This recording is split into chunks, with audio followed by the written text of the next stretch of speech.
Frankenstein তৈরি করেছে Mamata Banerjee. CPM এবং তৃণমূল যাদবপুরের ক্ষেত্রে এক, হাকিম সেলিমের সেটিং। যাদবপুর বিশ্ববিদ্যালয়ের শিক্ষামন্ত্রী ব্রাত্য বসুর গাড়ির ধাক্কায় ছাত্রের জখম হওয়ার ঘটনায় তোলপাড় শুরু হয়েছে গোটা রাজ্য জুড়ে।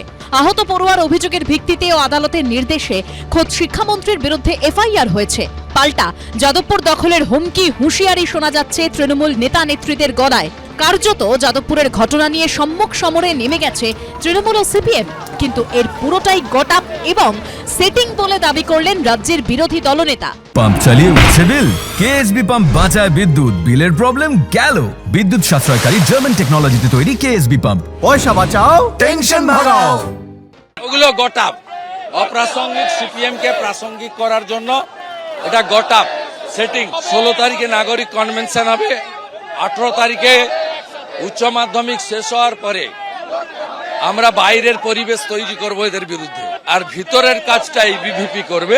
150-র কাছাকাছি ছাত্রছাত্রী পড়ুয়া তারা বিজেপির প্রাইমারি মেম্বারশিপ এবারে নেই। শুভেন্দু কি বলছেন তার কোনো মানে হয় না।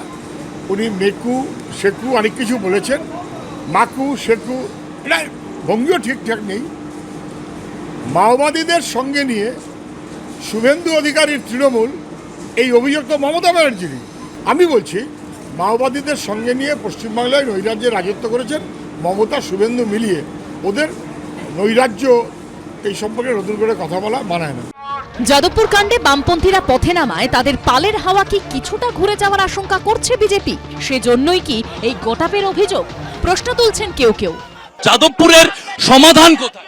একদিকে জনজাগরণ আর 26-এ মমতা ব্যানার্জির বিসর্জন। জনজাগরণ এবং মমতার বিসর্জন, এই দুটোর মাধ্যমেই যাদবপুরে স্থায়ী সমাধান পাওয়া যাবে। এই ধরনের অবান্তর অভিযোগ আর এই সেটিং এর কথা যদি হয়, তাহলে বাবুল সুপ্রিয়কে যখন, বাবুল তখন বিজেপিতে ছিলেন, তো বিজেপিকে যখন আক্রমণ করেছিল এই যাদবপুরের ওই অংশটা, তাহলে তখন কি, অবশ্য শুভেন্দুবাবু তখন অতটা বলতে পারবেন না, তো এখন তাহলে তখন কি বিজেপি আর নকশালদের সেটিং হয়েছিল? সিপিএম তৃণমূলের সেটিং এর পাশাপাশি এদিন যাদবপুর বিশ্ববিদ্যালয়ে দেশবিরোধী কাজের অভিযোগও তোলেন শুভেন্দু অধিকারী। মাদক, র্যাগিং, দেশবিরোধী কাজ সব এখানে হয় এবং সেই কারণে আওয়াজ উঠেছে সেকু মাকুর বিরুদ্ধে। এই দেশবিরোধী টুকরে টুকরে গ্যাং বিধানসভা ভোট এলে বলবে মোদিজির বিরুদ্ধে, বিজেপির বিরুদ্ধে। আমরা প্রশ্ন করতে চাই, যারাই মিছিল করছেন তাদের দাবিটা কি, তাদের আবেদনটা কাদের কাছে? তারা কি কেবলমাত্র প্রতিক্রিয়াশীল একটা আচরণ করতে চাইছেন, আক্রমণ করতে চাইছেন, নাকি ন্যায়সঙ্গত দাবি করতে চাইছেন? যদি ন্যায়সঙ্গত দাবি করেন তাহলে তাদের আচরণও সেটা প্রতিফলিত হবে। যাদবপুর কাণ্ডের পর মিছিল করতে চাইলেও প্রথমে তার অনুমতি দেয়নি পুলিশ। হাইকোর্টের দ্বারস্থ হয় বিজেপি।